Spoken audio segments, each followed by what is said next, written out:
नमस्कार, मैं वीरेश ठाकुर हार्दिक अभिनंदन करता हूं एचपी शिक्षा चैनल पर। तो सुबह के तरोताज़ा खबरों के सिलसिले को शुरू करने से पहले हिमाचल प्रदेश की लेटेस्ट नोटिफिकेशन और अपडेट्स को पाने के लिए चैनल को जरूर सब्सक्राइब करें। तो चलिए शुरू करते हैं फर्स्ट अपडेट से।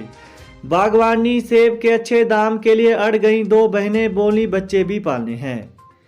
हिमाचल प्रदेश के शिमला जिले की मतियाना फल मंडी में सेब बेचने पहुंची महिलाओं के सेब का रेट जब 1450 रुपये लगाया गया तो उन्होंने खरीदार को दो टूक कह दिया।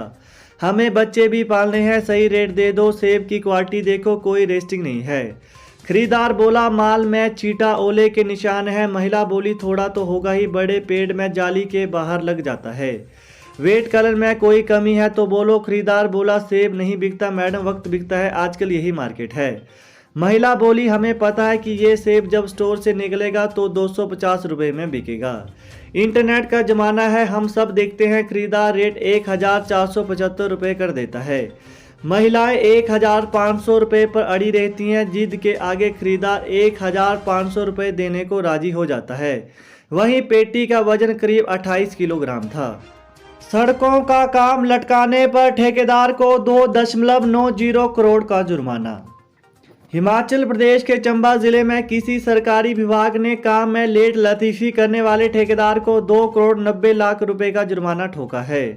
साथ ही ठेकेदार को आवंटित किए 4 टेंडरों को भी रद्द कर दिया है। यह कार्रवाई लोक निर्माण विभाग चंबा मंडल की ओर से की गई है। विभाग की ओर से ऑनलाइन टेंडर प्रक्रिया के माध्यम से 4 सड़कों को बनाने का टेंडर आमंत्रित किया गया था, लेकिन ठेकेदार सड़कों के निर्माण कार्य में लेट लतीफ़ी कर रहा था। कुल्लू अटल टनल में एचआरटीसी बस ने किया ओवरटेक, 7500 रुपये जुर्माना।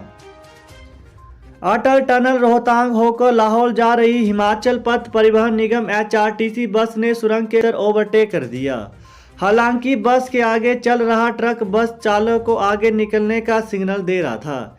इसके बाद भी बस चालक ने ओवरटेक कर दिया। डबल लेन रोहतांग टनल के भीतर वाहनों को ओवरटेक करना मना है।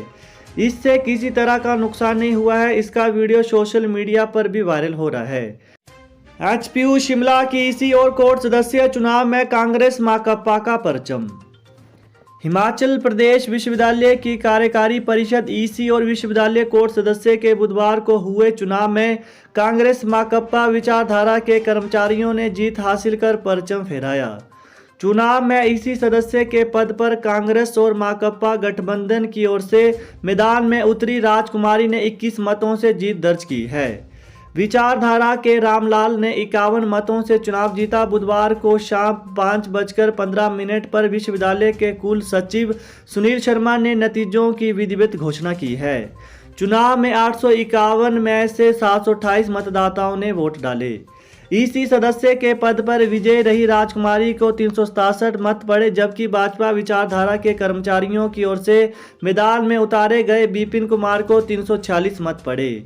15 मत अमान्य घोषित किए गए। कोर्ट सदस्य के चुनाव में विजयी रहे रामलाल को 385 मत पड़े। भाजपा विचारधारा के उम्मीदवार रहे बुद्धिराम को 334 मत पड़े। इस पद पर 9 मत अमान्य करार दिए गए। विजयी उम्मीदवारों ने कुलपति कार्यालय के बाहर जीत का जश्न मनाया। शिमला 4 शहरों के लदानी से बागवानों के करोड़ों रुपए हड़प कर भागे, एसआईटी करेगी कार्रवाई। दिल्ली, चंडीगढ़, गुजरात, चेन्नई आदि के लदाने करोड़ों रुपए हड़प कर भाग गए हैं। बागवानों का पैसा लेकर भागे 14 लदानियों यानी व्यापारियों को सीआईडी नोटिस भेज रही है। सीआईडी में इनकी पूछताछ होगी। अगर ये नहीं आए तो इन्हें कोर्ट से वारंट लेकर तलब किया जाएगा। कुछ दिन पहले अपराध अन्वेषण विभाग सीआईडी की एसआईटी के पास इस संबंध में शिकायत आई है। इनमें ज़्यादातर मामले पिछले सेब सीजन और उससे पिछले वर्षों में हुई सेब खरीद के हैं। आईजीएमसी शिमला में स्क्रब टाइफस से 19 वर्षीय लड़की की मौत। कोरोना के बीच इंदिरा गांधी मेडिकल कॉलेज एवं अस्पताल में स्क्रब टाइफस से पीड़ित एक लड़की की मौत हो गई है। अस्पताल में इस बीमारी से ये पहली मौत है। लड़की की मौत के बाद से अस्पताल में हड़कंप मचा हुआ है। मंडी की रहने वाली 19 साल की लड़की को पिछले महीने अस्पताल में उपचार के लिए लाया गया था। यहां पर यह लगातार चिकित्सकों की निगरानी में उनका उपचार चल रहा था, लेकिन गंभीर अवस्था के चलते लड़की की मौत हो गई है।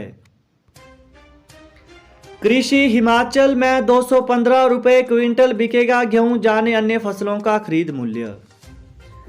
केंद्र सरकार हिमाचल में मंडियों को ढांचागत मजबूती प्रदान करने में मदद करेगी। प्रदेश में वर्तमान में कुल 63 मंडियों में किसानों की फसल बेची जा रही है। सरकार किसानों को घरों के पास मंडियां विकसित करने के लिए 15 और नई मंडियों का निर्माण करेगी।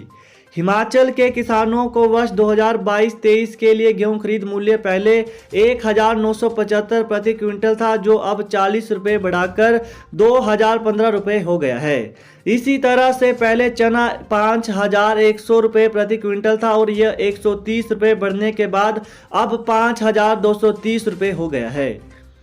वहीं सरसों के खरीद मूल्य में 400 रुपये की वृद्धि हुई है और अब सरसों तेल 5050 रुपये प्रति क्विंटल हो गया, जबकि पहले ये 4650 रुपये प्रति क्विंटल था। वहीं केंद्र सरकार के फैसले के बाद प्रदेश में मंडियों को ढांचागत मजबूती प्रदान की जा सकेगी।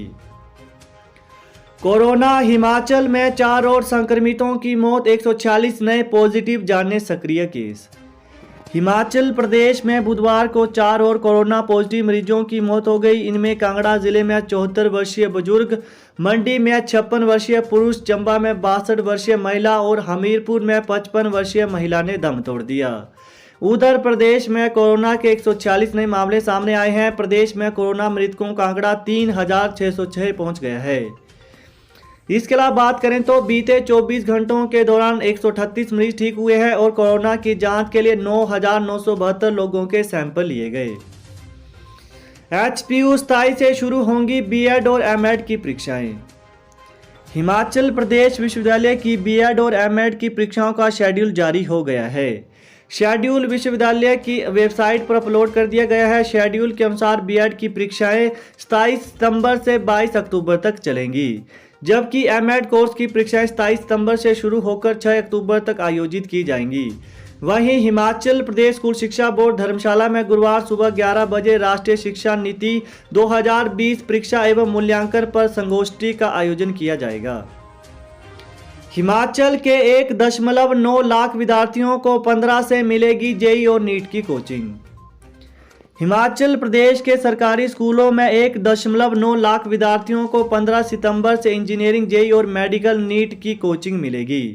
कोचिंग स्वर्ण जयंती विद्यार्थी अनुशिक्षण योजना के तहत दी जाएगी। सरकार हर घर पाठशाला के माध्यम से 9वीं से 12वीं के विद्यार्थियों को योजना का लाभ दे रही है। यह कोचिंग हर हफ्ते शनिवार और रविवार को दी जाएगी। सरकारी स्कूलों के विद्यार्थियों को उच्च गुणवत्ता की गणित और विज्ञान की सामग्री मिलेगी। हर सप्ताह 15 से 18 घंटे की कक्षाएं और संदेह समाधान भी किया जाएगा। योजना के सही कार्यान्वयन के लिए सरकार जिला स्तर पर निगरानी कमेटी गठित करेगी। इसमें डाइट के प्रधानाचार्य, उच्च शिक्षा उपनिदेशक और स्कूलों के विज्ञान गणित के पर्यवेक्षक शामिल किए गए हैं। कमेटी मेधावी छात्रों की पहचान करने में भी मदद करेगी। करुणा मूलक संघ का 41वें दिन भी अनशन जारी।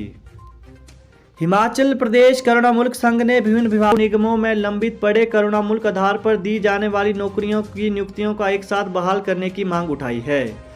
प्रदेश अध्यक्ष अजय ठाकुर ने कहा कि करुणा मूलक संघ 41वें दिन से मांगों को लेकर कालीबाड़ी के पास रेन शेल्टर में क्रमिक अनशन पर बैठे हैं। उन्होंने कहा कि सरकार करुणा मूलक आधार पर नौकरियां वाली पॉलिसी में संशोधन करे। इसमें 62,501 सदस्य की सालाना आय सीमा और 5% कोटा शर्त को हटाने और योग्यता के अनुसार सभी आश्रितों को बिना शर्त नौकरी देने की मांग को प्रमुखता से उठाया।